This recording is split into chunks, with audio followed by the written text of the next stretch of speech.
life in the most expensive city in the United States of America. We spoke about rent, we spoke about groceries, we spoke about utilities, we spoke about the different ways in which people are being pushed out, and I appreciated the time with the President, I appreciated the conversation. I look forward to working together to deliver that affordability for New Yorkers. Thank you very much. Any questions, please? President Trump, Stephen Nelson from the New York Post. I've got a question for you and then also one for the mayor-elect. For you, you've referred to Mr. Mamdani as a communist. Could you describe why you feel that way? And also, will you do anything to stop him from arresting Prime Minister Netanyahu if he visits New York? Well, we didn't discuss your second part of the question. And on your first part, I mean, he's got views that are a little out there, but who knows? I mean, we're going to see what works, or he's going to change also. We all change. I changed a lot. From when I first came to office. It's now quite a while ago. It's quite a while. My first term was great. We had the greatest economy in the history of our country. We're doing even better now. We're doing much better now than we did even the first term. And I can tell you some of my views have changed. And we had discussions on some things. I'm not going to discuss what they were, but that I feel very confident that he can do a very good job. I think he's going to be. I think he is going to surprise some conservative people, actually, and some very liberal people. He won't surprise them because they already like him. And for Mr. Mamdani, it sounds like you had a productive discussion, but just days ago you referred to President Trump as a despot who had betrayed the country. You said you would be his worst nightmare and accused him of having a fascist agenda. Are you planning to retract any of these remarks in order to improve your relationship? I think both President Trump and I, we are very clear about our positions and our views, and what I really appreciate about the President is that the meeting that we had focused not on places of disagreement, which there are many, and also focused on the shared purpose that we have in serving New Yorkers. And frankly, that is something that could transform the lives of the 8.5 million people who are currently struggling under a cost of living crisis, with 1 in 4 living in poverty.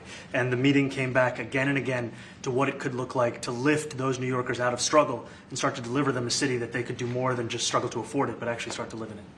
And I've been called much worse than a despot, so it's not that insulting. Maybe I think he'll change his mind after we get to working together. Yes, please. Mr. President, Anthony Mershak from MTV Lebanon. I would like to ask you a question about the Middle East regarding, you said that Hezbollah in Lebanon is not in a good position. And Lebanon now is the final unresolved after Gaza and Syria. Given your assessment, like, what do you say for the Lebanese today? It's the Independence Day in Lebanon. And what is your next move to push toward disarmament? The disarmament of Hezbollah. Well, we are pushing for total disarmament of Hamas and, frankly, everybody else.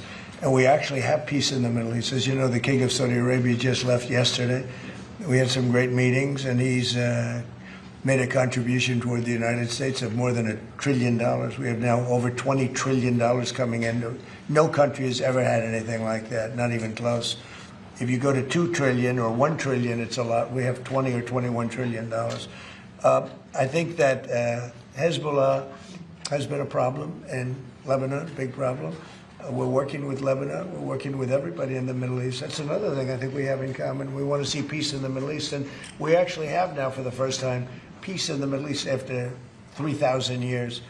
And now we're going to refine it, and I think you're going to see some very positive things happen. There is a potential to invite the Lebanese president to meet you to the White House. I would do that, absolutely. And if the mayor would like to be here for that meeting, because I know he feels very strongly. I think you feel very, very strongly about peace in the Middle East. We desperately want it, and that's something that I shared with the president, that when I spoke to New Yorkers who had voted for the president last November on Hillside Avenue and Fordham Road, I asked them why. I heard again and again 2 major reasons. One was that they wanted an end to forever wars. They wanted an end to the taxpayer dollars we had funding violations of human rights, and they wanted to address the cost of living crisis. And I appreciated the chance to discuss both of those things. You said a lot of my voters actually voted for him, and I'm 1 in 10. And I'm okay with that. I have this hat as well. I'll do that. I'll sign it. Give it to me. I'll sign it in a minute. That's pretty good. Mr.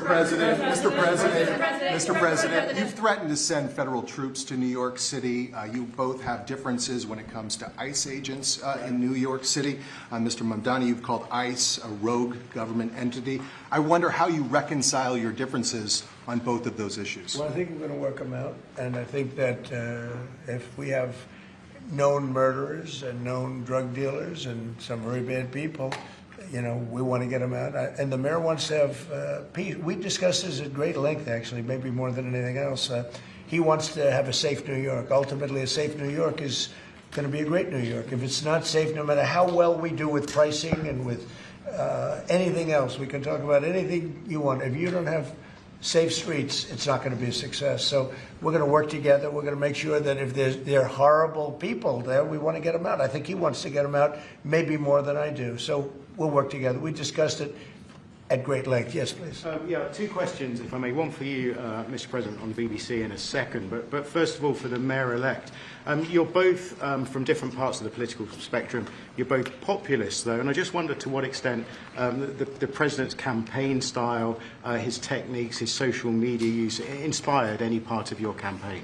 Well, I actually told the president that, you know, so much of the focus of our campaign has been on the cost of living crisis. And when we asked those New Yorkers who had voted for the president, when we saw an increase in his numbers in New York City, that came back to the same issue: cost of living, cost of living, cost of living.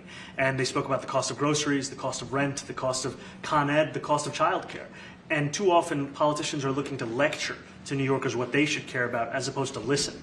And when we spoke to those voters who voted for President Trump, we heard them speak about cost of living. We focused on that same cost of living, and that's where I am really looking forward to delivering for New Yorkers in partnership with the president on the affordability agenda. And if I may, you I told think me... we have to work a little bit. We talked about Con Edison. We have to work a little bit on getting the prices because, you know, we've gotten fuel prices way down, but it hasn't shown up in Con Edison. And we're going to have to talk to them. You know, if we're sending them fuel at a much lower price than it was a year ago, which is true, we have to get Con Edison to start lowering their rates. Absolutely. And if I may, last week you told me you were pushing ahead with your plans to sue the BBC for up to $5 billion. You're going to speak to Prime Minister Starmer as well. Is there any progress or any updates on those issues? Well, we get along very well with the Prime Minister. We made a deal with UK. I like him. He's a fine person. And, you know, I think they have some big energy problems. You know, they've got windmills all over the place. They're going to have to start using other methods because their energy is out of control.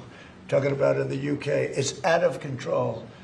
And he's got that problem. He's got a big immigration problem, as you know, and he's got a big energy problem. And we talk about it. He's a good man. Prime Minister's a good man. You have a chance to speak this week. I haven't spoken this week. Have you spoken to President Zelensky, or do you intend to meet with him, President Zelensky, about your plan? Are you going to meet with him?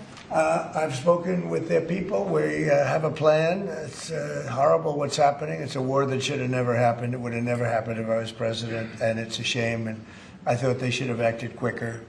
But it's a cold winter, and a lot of the you talk about utilities, but a lot of the big energy-producing plants have been under attack, to put it mildly, to put it nicely. Yeah, we have a way of getting peace, or we think we have a way of getting peace. He's going to have to approve it. Just so sad, so many people. You know, last month they lost 25,000 soldiers.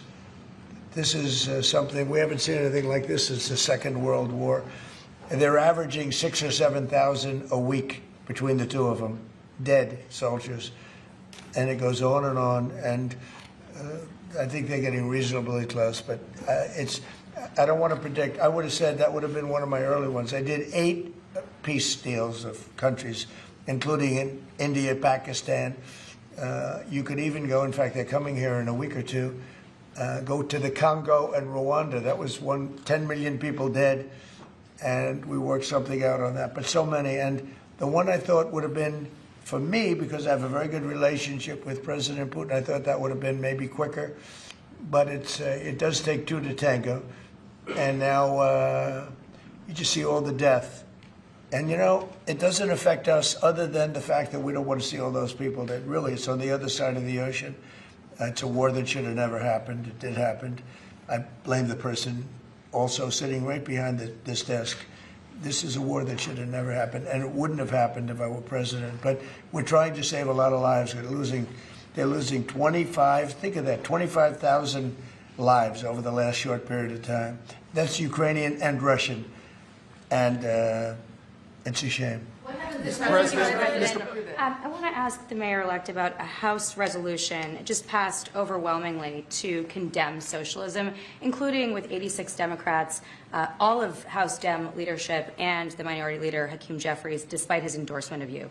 What's your reaction to that?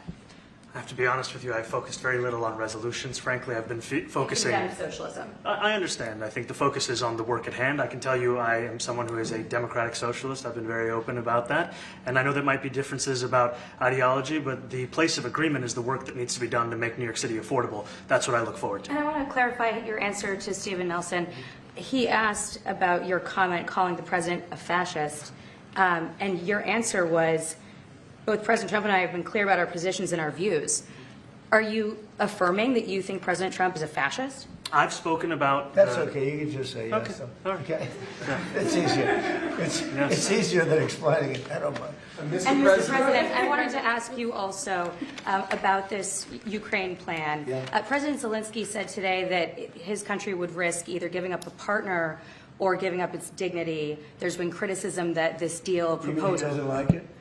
It's unclear. He was sort of tenuous about it. He'll have to like it, and if he doesn't like it, then they should just keep fighting, I guess. The suggestion that he made, though, was that if he doesn't accept it, that the U.S. would pull back its support for Ukraine. Is that Well, at some accurate? point he's going to have to accept something. He hasn't accepted. You remember right in the Oval Office not so long ago, I said, you don't have the cards. Don't forget, I inherited this war. This war never would have happened. I inherited this war. And I thought he should have made a deal a year ago, 2 years ago. The ultimate deal would have been if it never started. That would have been the good deal. That could have been done too if you had the right president, but you didn't have the right president. Mr. President, the cost of living is something that you and Mr. Mamdani seem to agree on. Democrats have run New York City for a long time, Mr. Mamdani. Do you see Democrat policy specifically as being a problem? And I'd like that be a question that both of you could answer in New York City. Look, I think that there are many things in our city where we have to own the responsibility of it, things that existed long before the president was the president. And those are also part of the message of our campaign, was to take on a broken politics of the past. And I ran against a number of candidates who represented different versions of that past. And what we found time and again is that working people were left behind in the politics of our city. And what we're looking to do is put those people right back at the heart of our politics so that we don't have a situation where we're in the wealthiest city in the history of the world, and yet 1 in 5 can't even afford $2.90 for a Metro card. Mr. President, We had some interesting conversation, and some of his ideas really are the same ideas that I have. But a big thing on cost, the new word is affordability. Another word is just groceries. It's sort of an old-fashioned word, but it's very accurate. And they're coming down high. They were, we had, both of us, we had the highest inflation in the history of our country the last 4 years under the Biden administration. And we've got inflation down now to a normal number. It's going to go even a little bit lower than that. Katie, do you have something? Mr. President, thank you so much. Mr. Mamdani often talks about New York City being covered by international law, that they will follow international law. Doesn't often talk about the U.S. Constitution. What is your response to that? Well, I don't know what you're referring to in terms it can be covered by international law, local law. It's covered by a lot of laws. But it's covered by U.S. law. Are you referring to anything in particular? He just says that they're a city that endorses and enforces international law.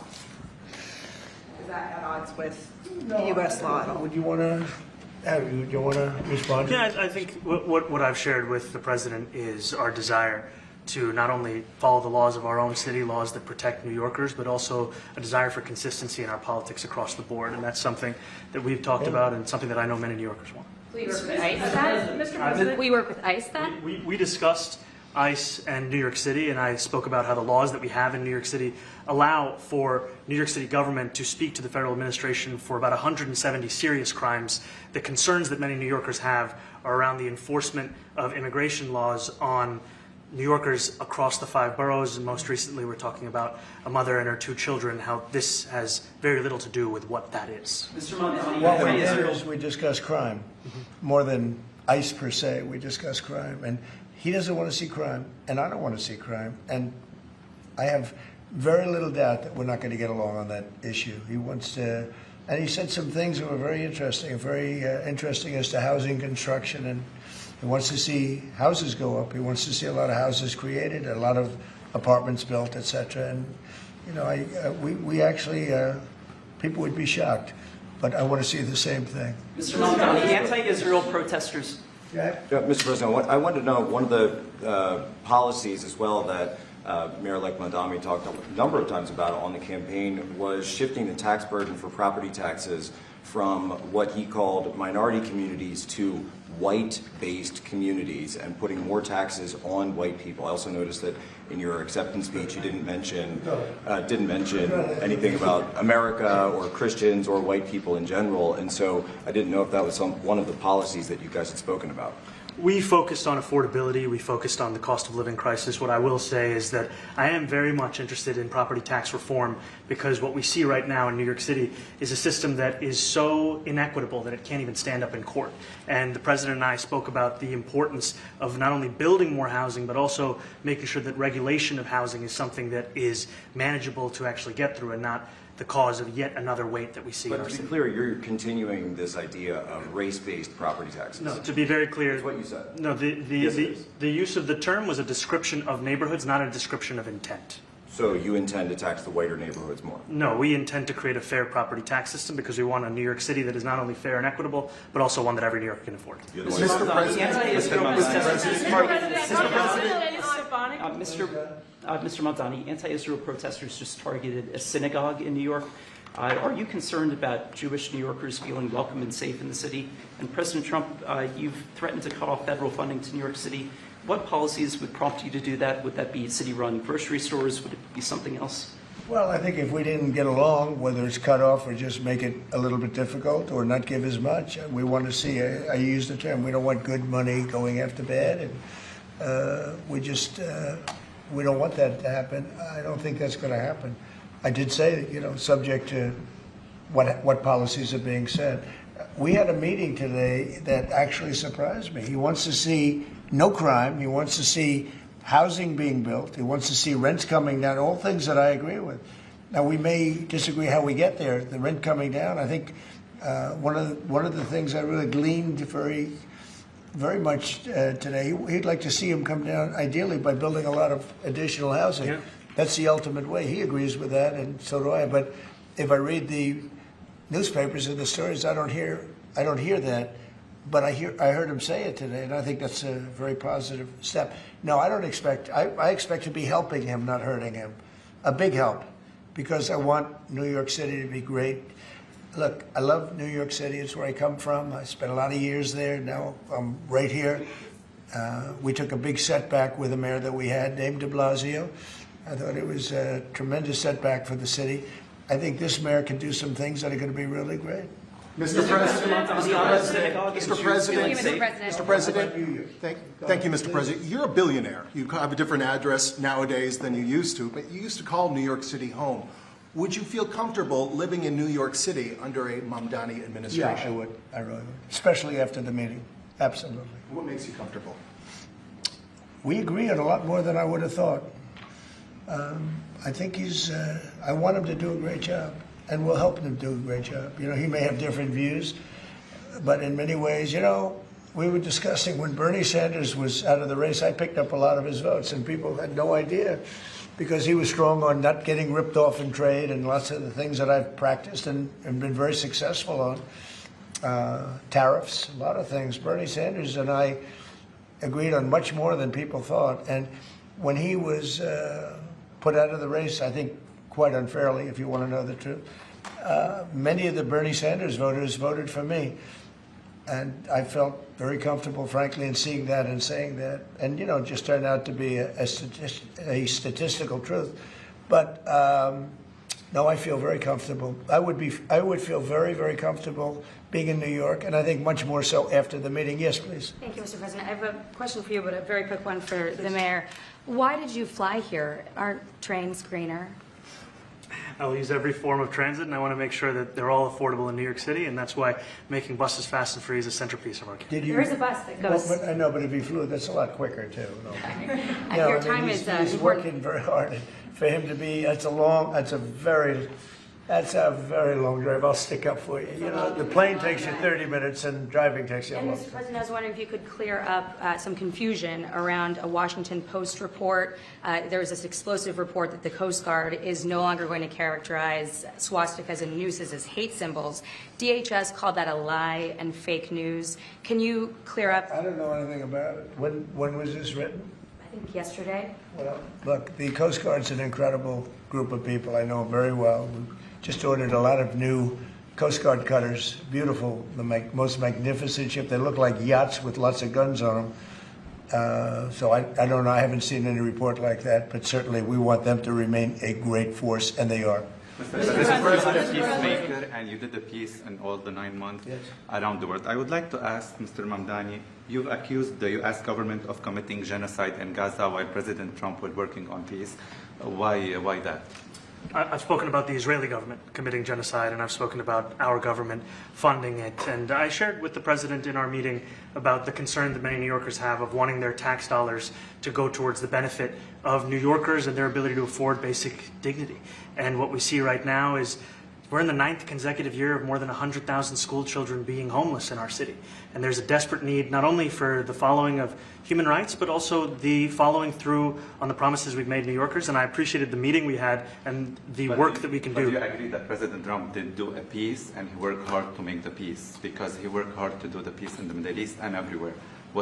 Do you agree with that? I appreciate all efforts towards peace, and I shared with President Trump that when I spoke to Trump voters on Hillside Avenue, including one of whom was a pharmacist that spoke about how President Trump's father actually went to that pharmacy not too far from Jamaica Estates, that people were tired of seeing our tax dollars fund endless wars. And I also believe that we have to follow through on the international human rights, and I know that still today those are being violated, and that continues to be work that has to be done no matter where we're speaking of. Mr. President, question for Mr. Thank you, Mr. President. Do you view the mayor-elect as the true leader of the Democrat Party? And do you think Leader Schumer's and Leader Jeffries, have to follow his lead? Well, look, I hope they have great leaders. This is a man that right now I think is focused in New York City. I really think he has a chance to do a great job. We're going to help him, but I really think he has a chance to do a great job. But I'll let you answer that. You consider yourself the leader of the Democrats? I think it's more appropriate for him. I consider myself the next mayor of New York City, and I keep my horizons firmly on New York City, and I appreciate the meeting with the president, which focused again on the 5 boroughs and whether New Yorkers could afford to live there. By the way, being the mayor of New York City is a big deal. Absolutely. I always said, one of the things I would have loved to be someday is the mayor of New York City. Being the mayor of New York, and especially now, because I think you're at really a turning point, one way or the other. It could go great, or it can go in a different direction. And I think you really have a chance to make it great. Mr. President, you say you love New York City. Mr. Mamdani, does New York City love President Trump? New York City loves a future that is affordable. And I can tell you that there were more New Yorkers who voted for President Trump in the most recent presidential election because of that focus on cost of living. And I'm looking forward to working together to deliver on that affordability agenda. I got a lot of votes. One more. Go ahead. 1 or 2 more. Go ahead. One more. The press has eaten this thing up. I've had a lot of meetings with the heads of major countries. Nobody cared. This meeting that you people have gone crazy. Outside you have hundreds of people waiting. This is just a small little group. For some reason, the press has found this to be a very interesting meeting. The biggest people in the world, they come over from countries nobody cares. But they did care about this meeting, and it was a great meeting. Go ahead. Yeah, Mr. President, I was going to ask exactly that. Why do you think there's so much more, so much excitement around this than even some foreign leaders? Because I think he's different. All right? I think he's different, and that can be in a very positive way, but I think he's different than, your typical guy, runs, wins, becomes mayor maybe, and nothing exciting. Because he has a chance to really do something great for New York. New York is at a very critical point. And he does need the help of the federal government to really succeed, and we're going to be helping him. But he's different than, your average candidate. He came out of nowhere. I said he has a great campaign manager standing over there. He came out of nowhere. What'd you start off at 1 or 2? And then I watched. I said, who is this guy? He was at 1, then he was at 3, then he was at 5, then he was at 9. Then he went up to 17. I said, that's getting a little bit interesting, right? And then all of a sudden he wins a primary that nobody expected he was going to win. It's a great tribute. I mean, it's an amazing thing that he did. I'll just add one thing to what the president said. Is one thing I also appreciated is in our meeting to appreciate a portrait of FDR and the incredible work that was done with the New Deal, and also in thinking about what it can look like when the federal government and New York City government work together to deliver on affordability. It can be transformative. You know, we have a great portrait of FDR that I found in the vaults that was missing for years. I found it, and I put it up. He's a Democrat, to the best of my knowledge. He's a Democrat. And when the mayor saw that portrait, he said, "Sir, do you mind if I have a picture taken by that portrait?" It's an amazing portrait. I hope the picture comes out good. But it's an amazing portrait in the cabinet room. So he's a big fan of the New Deal, I guess, and of FDR. Yes, ma'am. Thank you, Mr. President. You said that you both spoke about crime. Yeah. There are many police officers set to come off the rolls at the end of this year in New York City. Are you going to allow those police to be replaced with police officers, actual cops? And are you going to require that that happens? Would there be some consequence if the Well, I hope staff... it happens, but again, that's going to be ultimately the mayor's decision. What's your answer? Is that I look forward to delivering public safety with the NYPD, and I've said over the course of our campaign that we have the number of police officers today. They are the ones that's budgeted about 35,000 headcount. And I think the key thing is that we have to make it easier for police to focus on police work, not ask them to respond to 200,000 mental health calls a year. So is that a reduction from what you're at right now? Are you committing to maintaining the same level of cops? I've committed over the course of the campaign to maintain the 35,000. That's the headcount that we had through the campaign. And not replace them with caseworkers, social workers? No, I've said that's the headcount that we want. What we need to do is make sure they can focus on serious crime. And he just retained a great police commissioner, I believe, right? Yes, we did. Commissioner Tisch.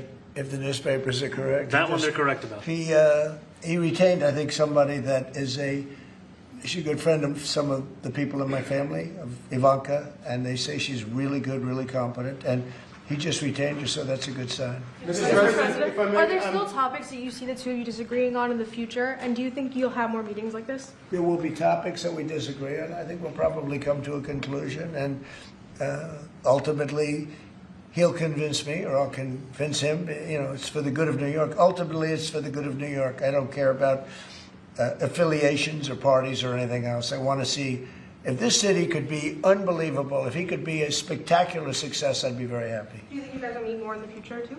Too? Do you think you'll meet again in the future, throughout the administration? I think we will. I hope we do. I enjoyed the meeting. We had a great meeting. Please. Mr. President, Republican Elise Stefanik has campaigned multiple times by calling Zohran Mamdani a jihadist. Do you think you're standing next to a jihadist right now in the Oval Office? No, I don't, but she's out there campaigning, and, you say things sometimes in a campaign. Isn't that sort of divisive? She's a very capable person. Isn't But that a kind of you really have to ask her about that. But no, I don't particularly. I think I met with a man who's a very rational person. I met with a man who really wants to see New York be great again. And I can say again, because New York was great. When I came down to Washington initially, the city was so hot. It was doing great. We were having some telltale signs of problems. We had a mayor that was not doing a great job, but still, it was moving along. And it went bad. It really went, pretty bad. And I think it's been at lower points, but it went pretty bad. I think he can bring it back. Now, the question is, will he bring it back all the way? Will he bring it back greater than ever before, which is, I guarantee, that's his wish. I think he wants to make it greater than ever before. And if he can, we'll be out there cheering. I'll be cheering for him. Okay? Thank you very much, everybody. Is there a reason you chose not to answer the question about the synagogue protest and Jewish safety in the city? I look forward to rooting out anti-Semitism across the 5 boroughs and protecting Jewish New Yorkers and every New Yorker who calls the city home. Thank you for asking everything, guys. Thank you. Thank you, guys. Thank you very much.